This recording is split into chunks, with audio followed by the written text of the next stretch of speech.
The morning sky over New York turned black as if someone had drawn curtains across the sun. Children stopped playing in Central Park and pointed upward. Office workers pressed their faces against windows. Traffic came to a complete halt as drivers abandoned their cars to stare at the impossible sight above them. Massive ships hung in the air like floating cities. They were smooth and white, shaped like teardrops the size of mountains. Similar ships appeared over London, Tokyo, Moscow, and every major city on Earth. The world held its breath. Then the voice came from everywhere at once. It spoke in perfect English to Americans, flawless Mandarin to the Chinese, and native languages to every person on the planet simultaneously. People of Earth, do not be afraid. We are the Galactic Coalition, and we come in peace. The voice was warm and gentle, like a parent speaking to a frightened child. We have traveled far to reach you because your species faces great danger. Not from us, but from yourselves. In his small apartment in Brooklyn, Tom Mitchell grabbed his phone to record what was happening. The 60-year-old mechanic had seen a lot in his life, but nothing like this. His hands shook as he pointed the camera at his television, which now showed the same image on every channel. A tall, graceful being appeared on screens worldwide. It looked almost human, but was clearly not. Its skin had a slight blue tint, and its eyes were larger than any human's. When it smiled, the expression seemed practiced, like someone who had given the same speech many times before. I am Administrator Prime Talmor of the Galactic Coalition. We represent over 800 species across the galaxy, all living in peace and prosperity under our guidance. The being gestured, and holographic images filled the air above every city. They showed beautiful worlds with gleaming cities, happy populations, and advanced technology beyond human imagination. We have watched your species for some time, Talmor continued. You are young and full of potential, but you are also in great danger. Your wars, your pollution, your conflicts threaten to destroy you before you can reach the stars. Dr. Angela Moore sat in her office at MIT, watching the broadcast with growing unease. As an anthropologist, she had studied human societies for decades. Something about the aliens' words bothered her, though she couldn't put her finger on what. This is why we offer you the gift of protection, Talmor said. Under our benevolent custody protocol, your species will be guided away from self-destruction. We will share our technology, end your diseases, and help you build a peaceful society. The holographic displays changed to show miraculous inventions. Machines that could clean the oceans in days. Medical devices that could cure any illness. Energy systems that could power the entire world without harming the environment. President Williams sat in the Situation Room with his advisors, all of them stunned into silence. The Secretary of Defense whispered, "Sir, our satellites confirm these ships are real. They're massive, and we have no idea how they got here without our detection systems picking them up. We understand this is overwhelming," Talmor said, as if he could hear their conversation. "That is why we will give you time to consider our offer. 72 hours.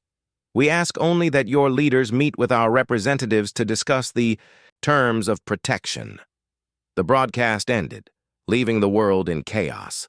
Social media exploded with theories, fears, and excitement. Some people celebrated, believing this was the answer to all of humanity's problems.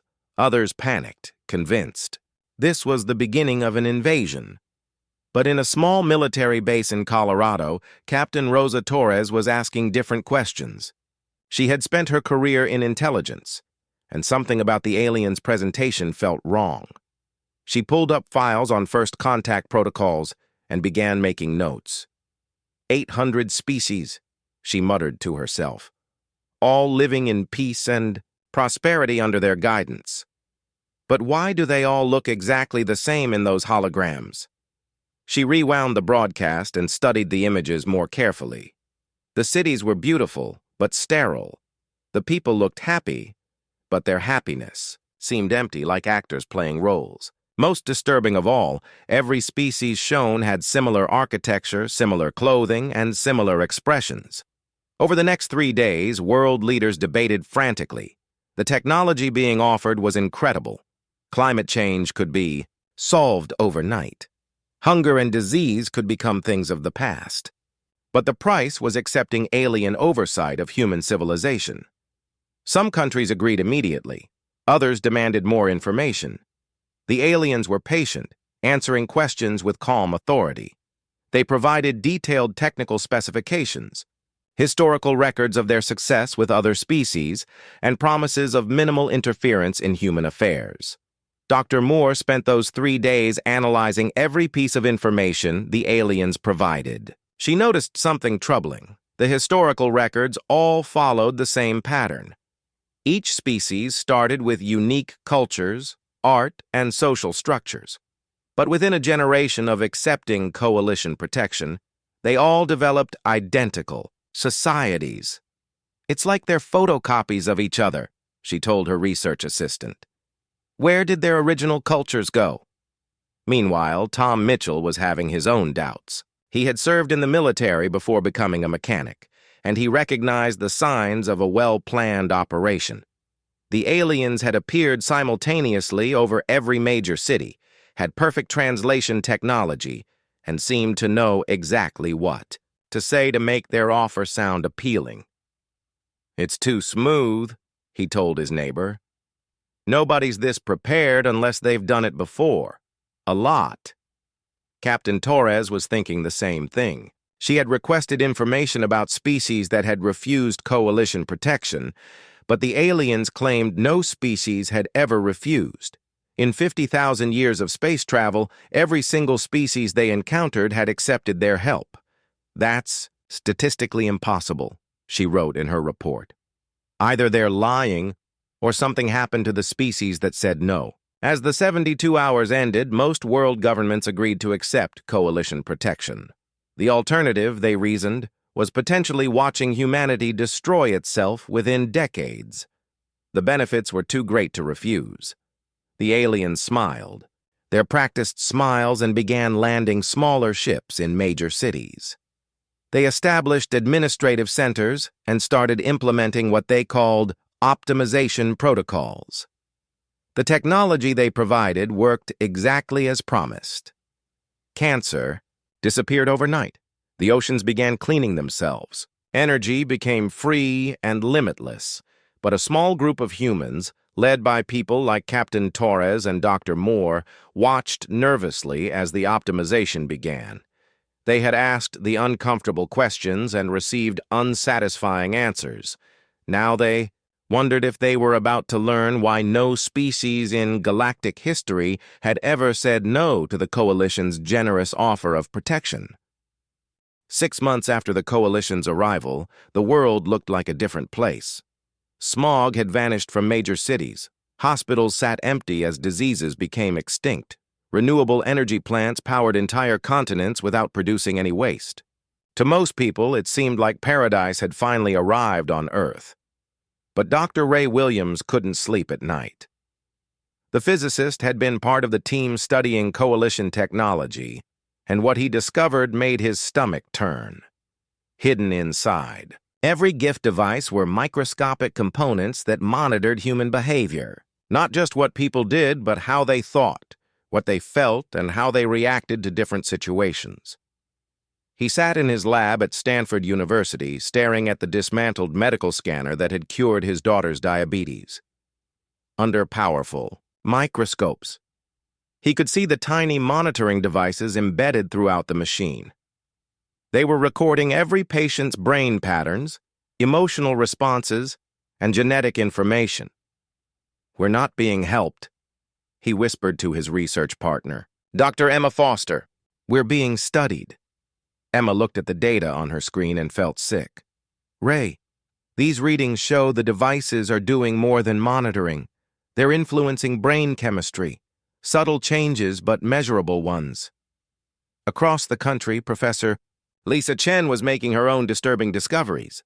The history professor had spent months analyzing the Coalition's records of their previous successes. She had requested detailed information about the cultures and societies of the species they had protected. What she found was impossible. "Look, at this," she told her graduate student, spreading printouts across her desk. The Kepler species. According to coalition records, they were a warrior culture with complex, honor-based societies. But after 50 years of protection, they developed peaceful agricultural communities. The student nodded. That sounds like a good thing. It would be, except look at the vegan species. They were originally peaceful farmers with agricultural communities. But after protection, they also developed peaceful agricultural communities, identical ones. Lisa pulled out more files. The Altair species were ocean dwellers with art based on water patterns. After protection, they developed land-based agricultural communities. The Proxima species were nomadic traders who lived in space stations. After protection, agricultural communities. The pattern was everywhere. 800 different species, each with unique cultures, histories, and ways of life. But after coalition protection, they all became identical. Same architecture, same social structures, same art, same everything. It's like they were all put through the same machine, Lisa muttered. Meanwhile, Captain Torres had been investigating from a different angle.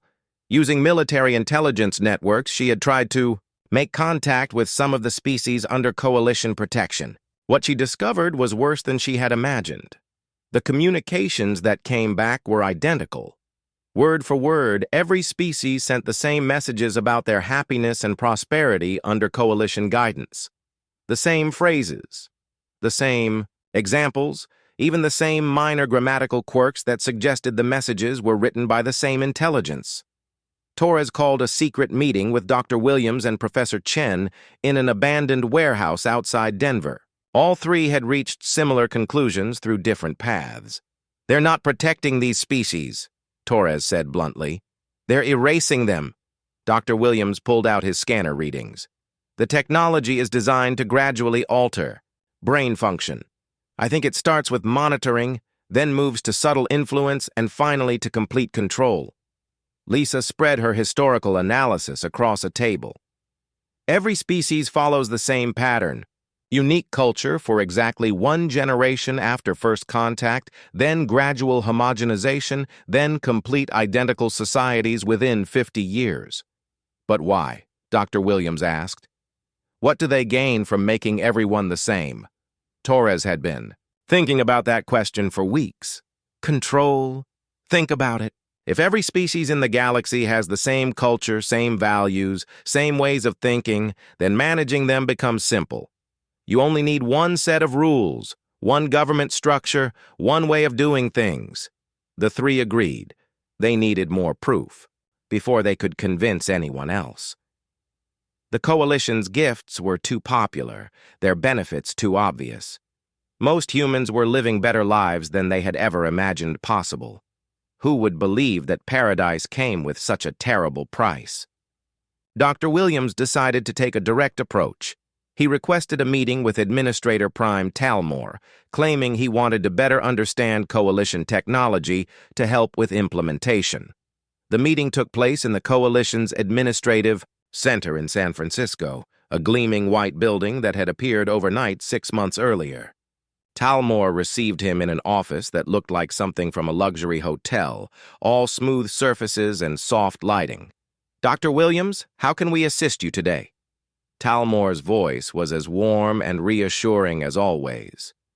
"I've been studying your technology, and I have some questions about the monitoring components," Williams began carefully.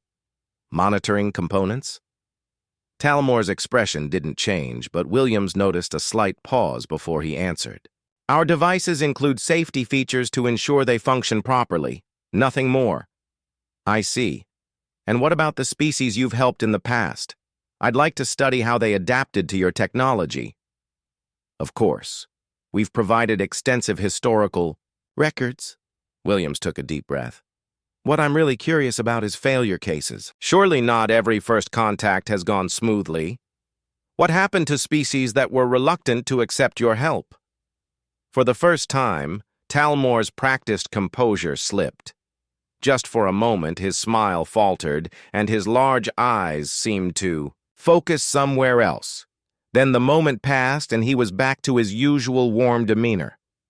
"I'm not sure I understand the question, Dr. Williams. All species have been eager to accept our assistance once they understood the benefits. All of them? In 50,000 years of space travel, not one species ever said no?" Another pause, longer this time. "Our historical records show consistent acceptance of our protection protocols." Williams pressed harder. "But what about before? They accepted. Were there species that initially refused? What convinced them to change their minds?" Talmor stood up from his desk, the smile now looking strained. "Dr. Williams, I think there may be some misunderstanding about our mission. We don't convince anyone of anything. We offer assistance, and species accept because they recognize the benefits." "Right. But surely you have records of the negotiation processes, the debates within their governments, the cultural resistance movements?" "I believe we've covered everything. You need to know, Dr. Williams." Talmor was no longer smiling at all. "Was there anything else?" Williams looked directly into the alien's large eyes. "Just one more question. Can you show me one species that maintained their original culture after accepting your protection?" The silence stretched for nearly a minute. Talmor's face went through several expressions, as if he was consulting with someone else, though no one else was in the room. Finally, he spoke. "I will have detailed cultural preservation reports sent to you within the week." But Dr. Williams already knew what those reports would show, and he knew that Talmor knew he knew. The question had been answered not by words, but by the administrator's reaction to it. Walking out of the gleaming white building, Williams realized that in 50,000 years of Galactic Coalition history, he might have just asked the first question that the aliens couldn't answer smoothly, and that terrified him more than anything he had discovered in his laboratory. The cultural preservation reports arrived exactly 1 week later, just as Administrator Prime Talmor had promised. Dr. Williams opened the files with Emma Foster and Captain Torres watching over his shoulder in his locked laboratory. What they saw was obviously fake. The reports showed detailed histories of species maintaining their unique cultures under Coalition guidance. The Kepler warriors still practiced their honor codes. The vegan farmers still sang their traditional songs. The Altair ocean dwellers still created their water pattern art. But Lisa Chen had already analyzed the linguistic patterns of these cultures months earlier. The honor codes contained grammatical structures that didn't match Kepler language evolution. The traditional songs used musical scales that the vegan species had never developed. The water pattern art followed mathematical progressions that no organic culture would naturally create. "They didn't even bother to make good fakes," Emma said, scrolling through pages of impossible cultural artifacts. "It's like they've never had to lie before." Torres was studying something else. "Look at the metadata on these files. They were all created last week, right after Williams met with Talmor. They literally made this up in 7 days. Williams felt a chill run down his spine. "That means for 50,000 years, no one has ever asked them to prove their claims about cultural preservation. We're the first." Lisa Chen had been building a network of academics and researchers who shared her concerns about the coalition. They called themselves the Documentation Project, pretending to be a group studying the integration process. In reality, they were gathering evidence of the coalition's true nature. What they discovered was worse than any of them had imagined.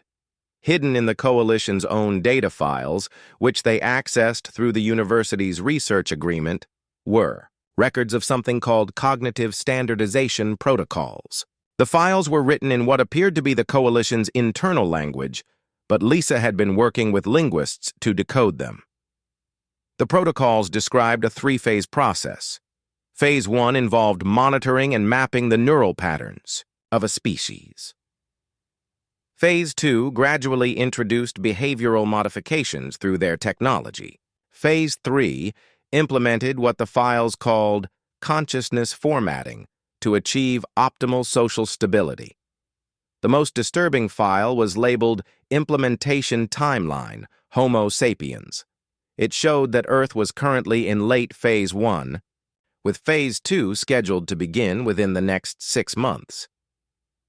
Tom Mitchell had noticed the changes before anyone else. As a mechanic, he paid attention to details that others missed.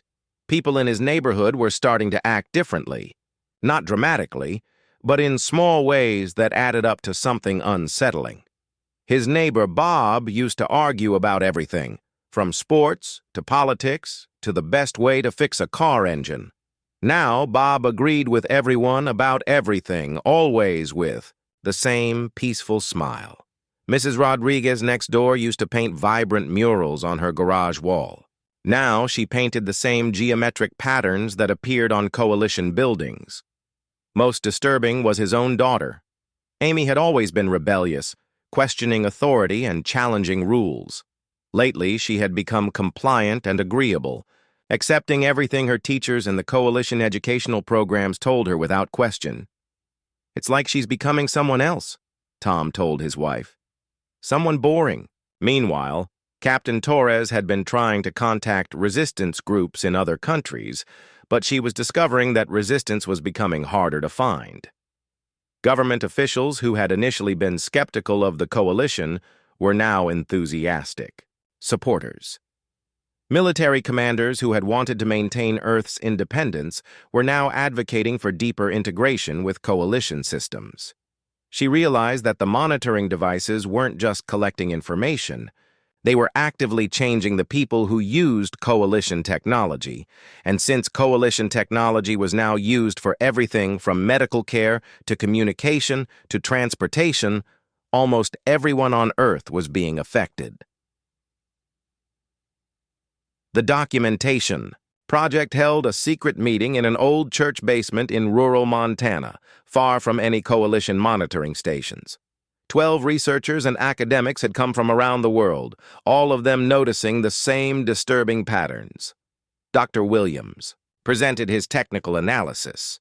The monitoring devices are designed to map human consciousness down to the individual neuron level. Once they have a complete map, they can start making changes. Small ones at first, then larger ones. Lisa Chen showed her historical research. Every species follows the same pattern. Phase 1 takes about a year, during which they study the species thoroughly. Phase 2 takes about 10 years, during which they slowly modify behavior and thinking patterns. Phase 3 is the final conversion, where individual consciousness is effectively erased and replaced with the coalition standard. A scientist from Brazil named Carlos Vega had brought disturbing news from his own research. "I've been studying brain scans of people who have been using coalition medical technology. The changes are accelerating. We might not have 10 years for Phase 2. At the current rate, we might have less than 2. Captain Torres had the most frightening revelation of all. "I've been monitoring coalition communications using their own technology. They're not just standardizing human consciousness. They're harvesting it." She showed them decoded communications she had intercepted. The coalition wasn't just erasing cultures. They were copying them first. Every unique thought pattern, every creative idea, every cultural innovation was being stored in vast databases. Then the original minds were wiped clean and reformatted. "They're building a library of consciousness," Torres explained. "Every species they've conquered has contributed their unique perspectives and ideas to coalition knowledge. Then they're deleted and replaced with standard administrative units." Dr. Williams stared at the data in horror. "We're not being protected. We're being murdered and archived." The group realized they were facing something unprecedented in human history. An enemy that didn't want to rule them or enslave them, but to erase them entirely while stealing everything that made them human. But they also realized something else. The coalition had made a mistake. They've never faced real resistance before, Torres pointed out. Look at their response to basic questions. They're not prepared for a species that fights back because no species ever has. Lisa Chen pulled out her analysis of coalition technology. Their entire system is based on the assumption that everyone will eventually comply. They have contingency plans for reluctant individuals, but not for organized resistance movements. Emma Foster had been studying the behavioral modification systems. More importantly, they don't understand human psychology. Their models are based on species that accepted their authority. They're trying to modify minds that are actively resisting modification. Tom Mitchell, who had been invited to the meeting because of his practical insights, raised his hand. I fix machines for a living, and I can tell you something about their technology. It's impressive, but it's not creative. Everything they build follows the same patterns. They're not innovators, they're copiers. Dr. Williams nodded slowly. That's because all their innovation comes from the species they've conquered. The coalition itself might not have invented anything in thousands of years. They just steal and standardize. The group looked at each other, realizing the full scope of what they faced. The most powerful force in the galaxy was coming to erase humanity from existence. But that same force had never encountered a species that knew what was coming and was prepared to fight back. As they left the meeting, each carrying plans for building a real resistance network, none of them noticed the small coalition monitoring device that had been recording everything from inside the church's heating system. But the device's report would create confusion rather than clarity in coalition command centers. For the first time in 50,000 years, they were reading analysis of a species that understood their methods and was actively working to counter them. The coalition's perfect track record was about to face its first real test. Maria Santos had always been good at finding creative solutions to impossible problems. As a software engineer, she had spent years making different systems work together when they weren't designed to communicate. Now she was applying those same skills to the most important compatibility problem in human history. Working in her garage in Austin, she had spent 3 months reverse engineering coalition monitoring technology. What she discovered was that the aliens had built their systems with a critical flaw. They assumed all communication would either be obvious data transmission or random background noise. They had no algorithms for detecting organized information, hidden within seemingly chaotic patterns.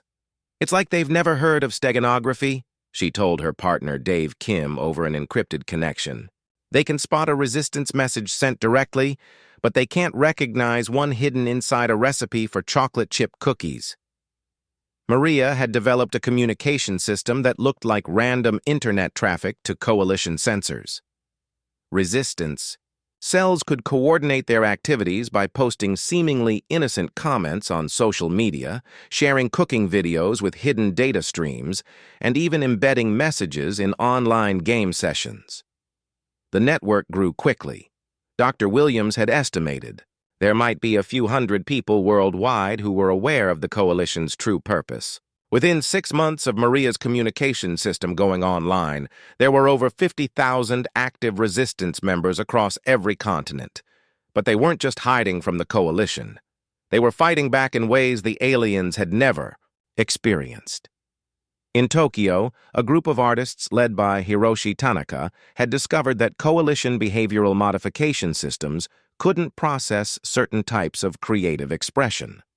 Their algorithms were designed to understand and suppress logical thought patterns, but human creativity was too chaotic for their systems to map effectively.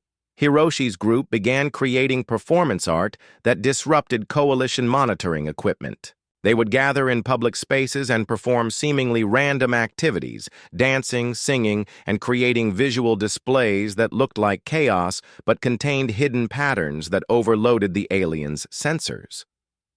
Art has always been about expressing the inexpressible, Hiroshi explained to a gathering of resistance members in an underground parking garage. The coalition tries to standardize everything, but you can't standardize creativity. It's our greatest weapon. Meanwhile, in rural Kenya, Dr. Amara Ochieng was leading a different kind of resistance. As a psychologist, she had studied the coalition's behavioral modification techniques and found ways to strengthen human minds against their influence. She developed mental exercises that helped people maintain their individuality even while using coalition technology. Simple meditation techniques, memory exercises, and what she called identity anchoring could help resist the gradual cognitive changes the aliens were imposing. The coalition assumes that consciousness is like a computer program that can be rewritten, she told groups of villagers who gathered to learn her techniques. But human consciousness is more like a river. It flows and changes, but it maintains its essential nature. We just need to remember what that nature is. Captain Torres had been building the military side of the resistance, working with soldiers and security personnel who had noticed the changes in their colleagues. They couldn't fight the coalition ships directly, but they could disrupt the aliens' ground operations. The key was unpredictability. Coalition systems were designed to handle logical, planned resistance. They could counter military strategies, suppress organized uprisings, and prevent coordinated attacks. But they couldn't handle resistance that followed no logical pattern. Torres organized what she called chaos cells throughout major cities. These groups would perform seemingly random acts of disruption. They might simultaneously block traffic in 12 different locations for exactly 17 minutes, then disappear. Or they might cover coalition buildings with graffiti that spelled out mathematical equations in languages the aliens didn't recognize. Each individual action was meaningless, but together they created a pattern of unpredictability that the coalition's management systems couldn't process or prevent.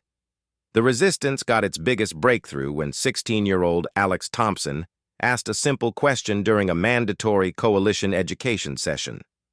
Alex attended Roosevelt High School in Chicago, where coalition educational facilitators had replaced many human teachers.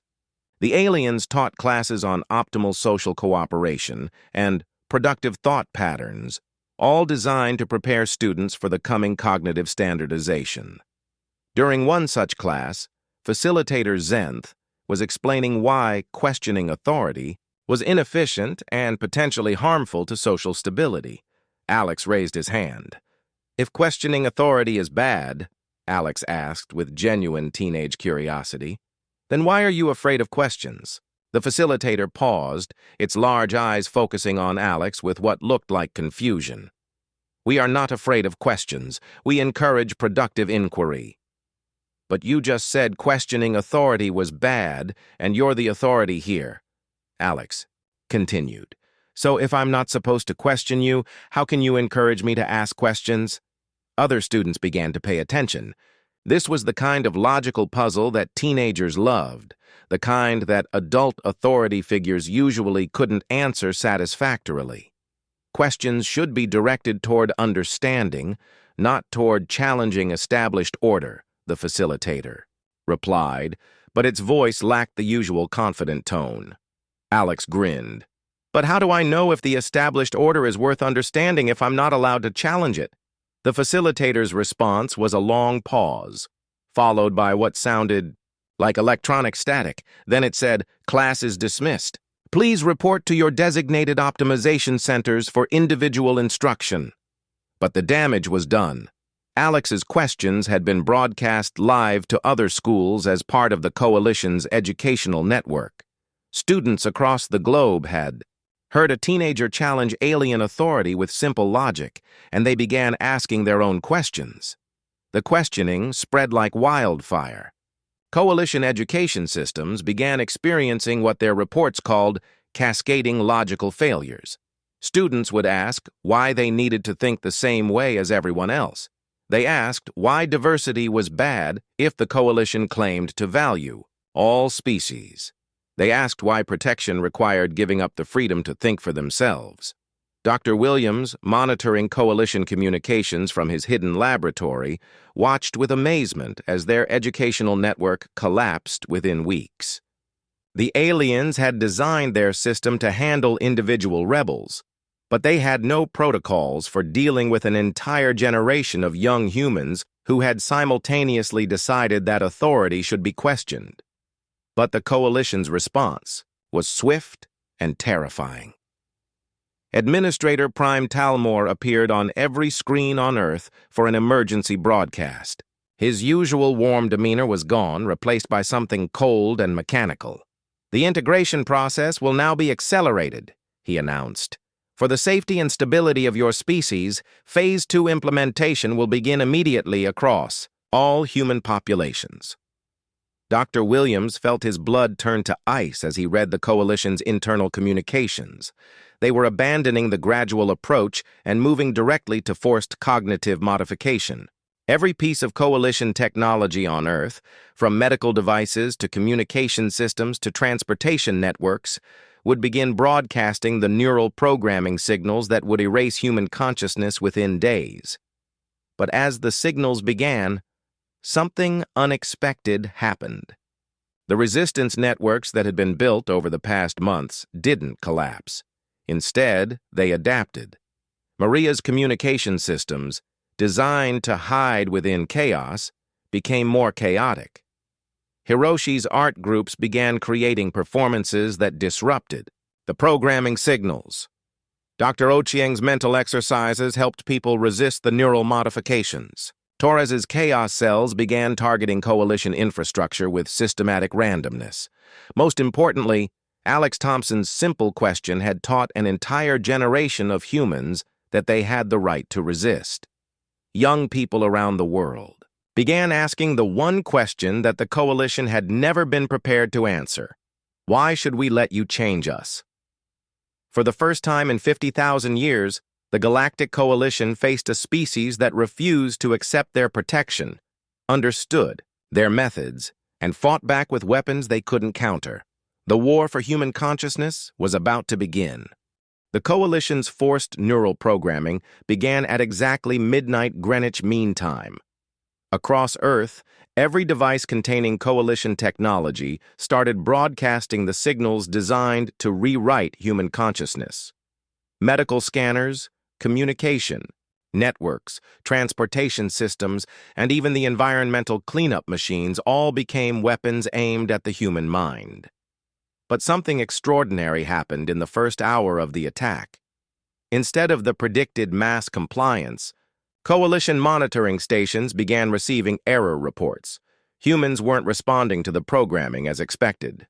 Where their models predicted 90% immediate conversion, they were seeing less than 30%. Where they expected complete cognitive surrender within 24 hours, they were getting organized resistance.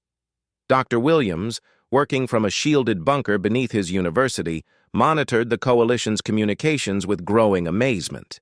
Their internal reports showed confusion and panic among administrators who had never encountered anything like this before. Subject populations exhibiting unprecedented resistance patterns, read one report.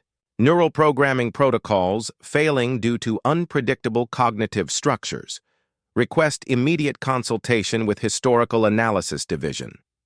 The Historical Analysis Division's response was even more telling.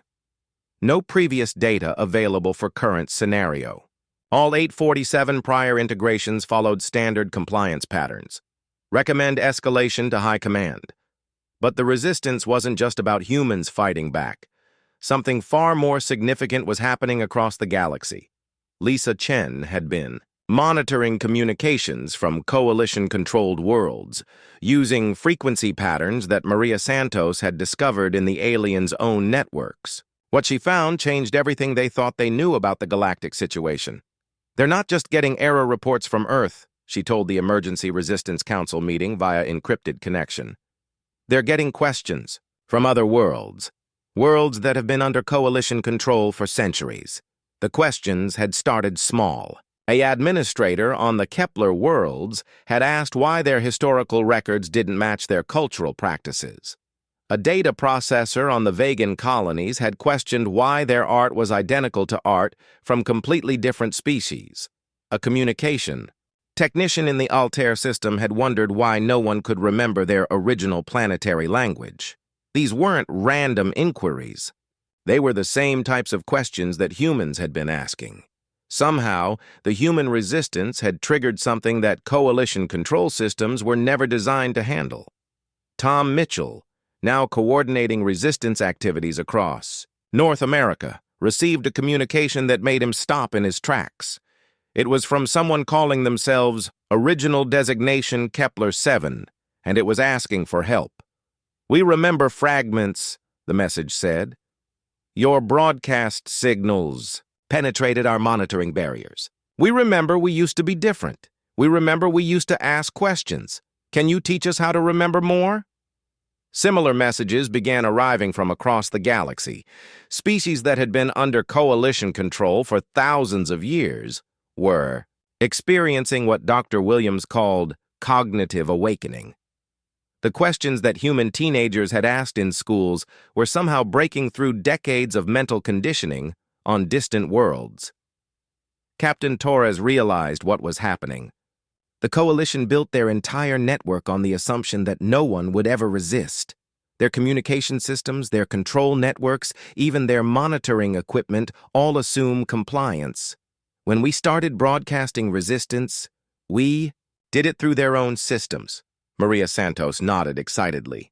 It's like a virus, but for consciousness. Our refusal to accept their programming isn't just protecting us. It's spreading through their network to every species they control. The coalition's response was desperate and telling. Rather than trying to solve the resistance problem, they decided to cut their losses.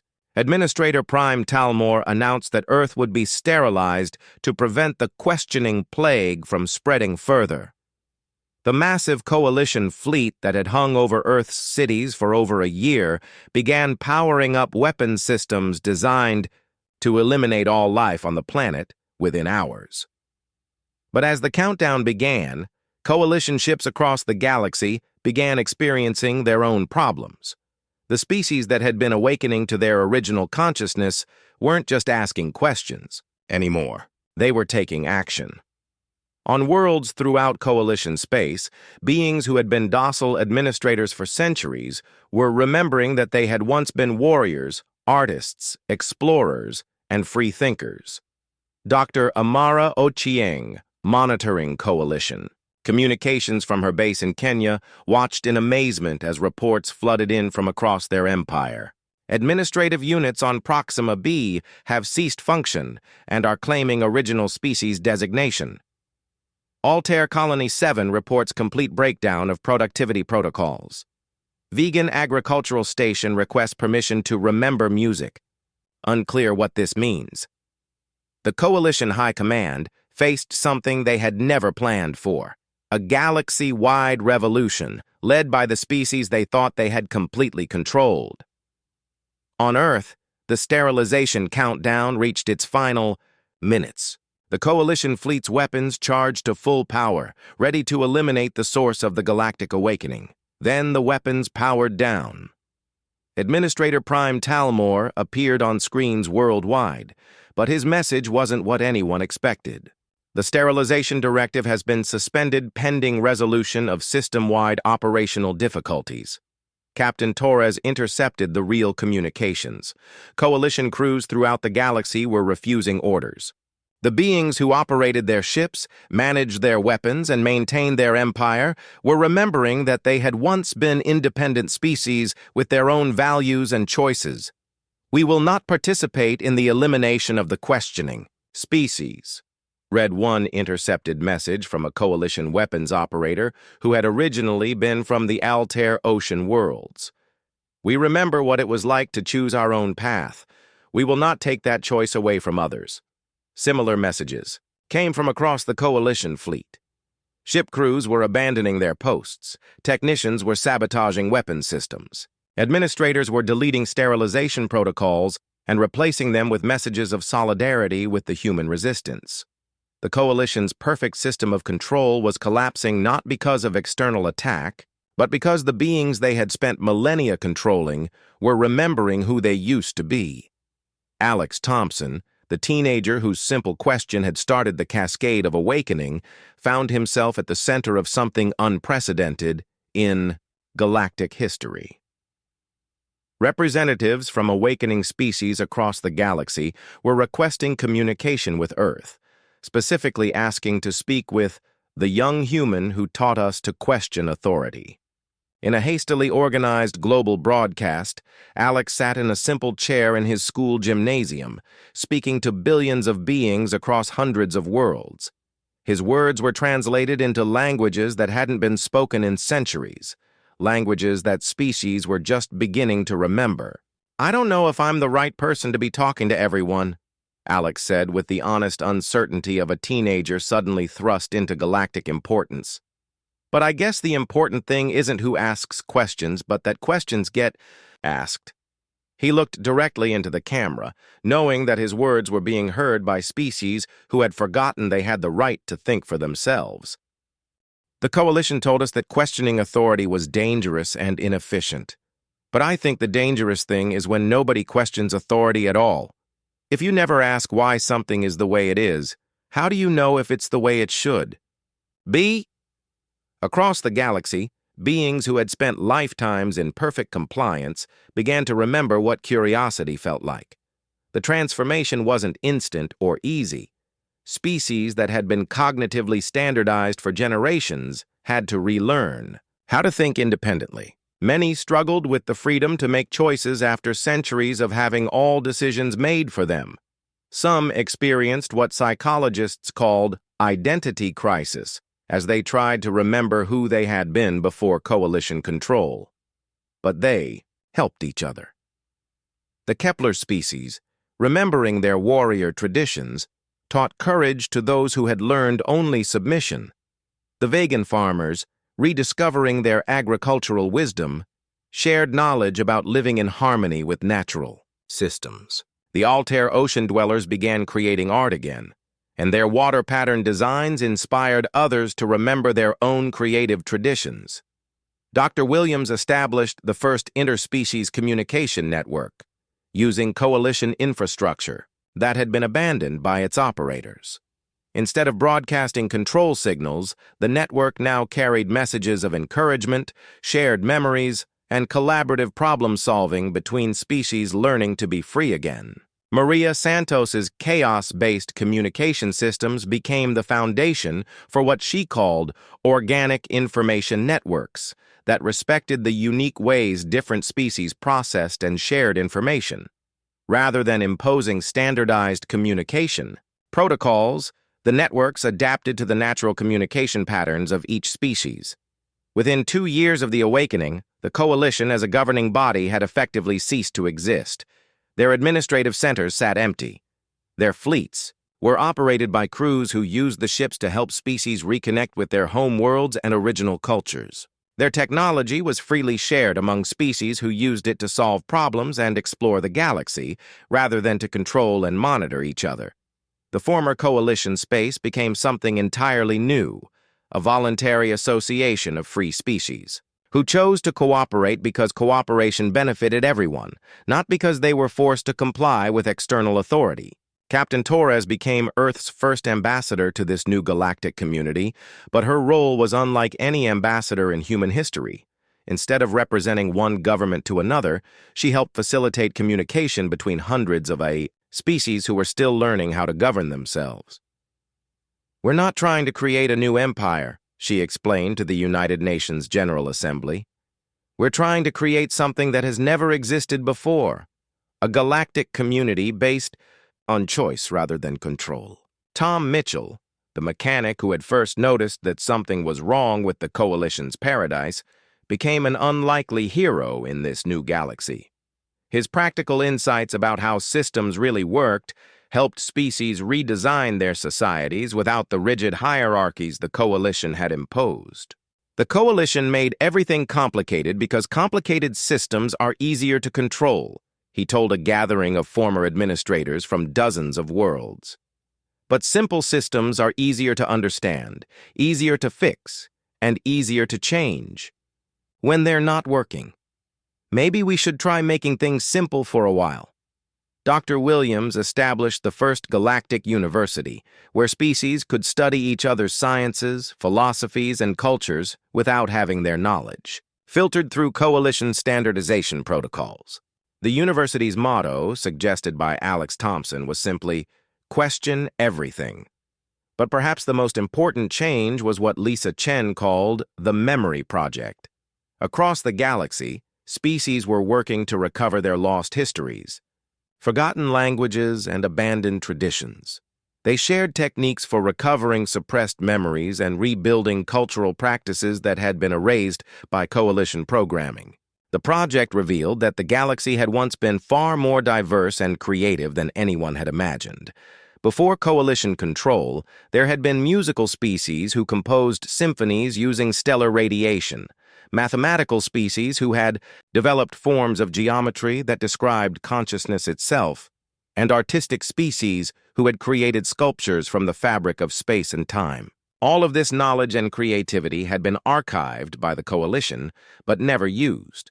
Now it became the foundation for a renaissance of galactic culture that made the universe a more wondrous place than it had been in millennia. 5 years. After first contact, Administrator Prime Talmor requested a meeting with human representatives. He had been one of the few original coalition leaders to survive the collapse of their empire, and he came not as a conqueror, but as a refugee. "We were wrong," he said simply, his once commanding presence now humble and uncertain. "We believed that peace required uniformity, that stability required control. We didn't understand that diversity creates strength." Dr. Williams, now director, of the Galactic Cooperation Council, looked at the being who had once threatened to erase human consciousness. "What do you want from us?" "To learn," Talmor replied. "To understand how to live without controlling others. To remember what we were before we became obsessed with managing everyone else." The meeting ended with Talmor being accepted as a student at the Galactic University, studying under former resistance members who taught courses on the ethics of freedom and building societies without oppression. Alex Thompson, now studying galactic history and preparing for a career in interspecies diplomacy, often reflected on how a simple question had changed everything. He had learned that the most powerful weapon in the universe wasn't advanced technology or superior force. It was the willingness to ask, why should we accept this? The galaxy was still learning to answer that question, but for the first time, in 50,000 years, every species was free to find their own answers.